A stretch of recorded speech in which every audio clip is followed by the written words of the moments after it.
అచ్చి! ఫుల్ తుమ్ములు కదండీ! మార్నింగ్ లేవగానే తుమ్ములు, ఫుల్ జలుబు, సీజన్ కదా! ఎక్స్‌ట్రీమ్ చేంజెస్ వస్తున్నాయి. సో, నేను మీకిప్పుడు ముక్కులు పట్టుకున్నప్పుడు ఏం చేయాలి, ఒక సిరీస్ లాగా చాలా టిప్స్ ఇస్తాను. దాంట్లో ఫస్ట్ చూడండి. ముక్కులు పట్టుకుంటాయి కదా! సో, మీరు కొంచెం నూనె వేడి చేసుకొని, వార్మ్ చేసుకొని, ఇక్కడ అప్లై చేసేసుకొని బయటే స్లోగా ఇలా మసాజ్ చేసుకోండి. Nose massage.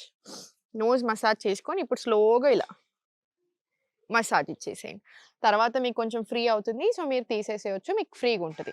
అండ్ సెకండ్ వచ్చేసి మీకు లెఫ్ట్ నాస్ట్రిల్ బ్లాక్ అయినట్టు అనిపిస్తే పిడికిలి ఇలా ఫార్మ్ చేసుకొని అండర్ ఆర్మ్స్ కింద తీసుకోండి ఇలా. మీరు ఋషిస్ చూసినట్టయితే హిమాలయాస్‌లోనో ఎప్పుడూ అండర్ ఆర్మ్స్ కింద ఒక కట్టే ఉంటది. దిస్ ఈస్ ద రీజన్ అన్నమాట. నోస్ బ్లాక్ అవ్వకుండా. సేమ్ ఇటు సైడ్ బ్లాక్ అవుతే ఇటు సైడ్. 2 సైడ్స్ బ్లాక్ అవుతే 2 ఇలా. మీకు దీని వల్ల కూడా చాలా రిలీఫ్ వస్తుంది. ఒక 5-10 మినిట్స్ వరకు ఉంచుకోవాల్సొస్తుంది అంతే. చూసారు కదండీ! తప్పకుండా ఈ టిప్ ఫాలో చేసేసేయండి.